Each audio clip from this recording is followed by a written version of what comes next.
Le client n'a pas été chargé. Vous avez constaté dans les déclarations de la victime que tantôt il dit qu'il n'a jamais été battu au stade et tantôt il dit qu'il est battu au stade. Et on est devant une juridiction. Donc on se pose la question, quelle déclaration faut-il prendre? Est-ce qu'il a été réellement battu ou n'a pas été réellement battu?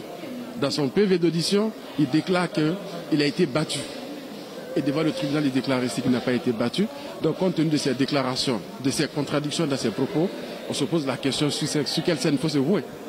Et il est clair que dans sa déposition, il a dit pas mal de choses. Il a fait pas mal de déclarations.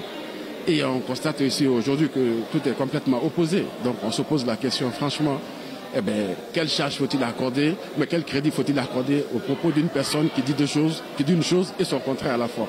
Donc c'est là-bas qu'on se pose la question. Au fait, vous savez, la nature de l'infraction pour laquelle Paul Massa est poursuivi est très claire.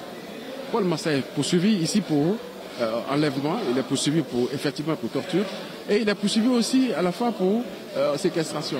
Donc déjà, il a eu à démontrer lui-même que Paul Massa ne l'a pas enlevé et que l'ordre qui a été donné pour le mettre en détention ne venait pas de Paul Massa, mais plus d'un certain Tanene. Et donc, dans la notion de torture qu'il a ressorti, il prétend dire simplement que ouais, Paul Massa, lui, a tenu des propos comme quoi vous êtes des rebelles, on va vous tuer. Et ce sont des faits qui ne sont pas reconnus, ce sont des faits qui ne sont pas à la charge de Paul Massa. Ici, on parle de menaces ici. Voilà, la partie civile prétend dire qu'il peut y avoir une qualification des faits. Mais ça, c'est des questions, c'est des débats de fond sur lesquels on va devoir le défendre.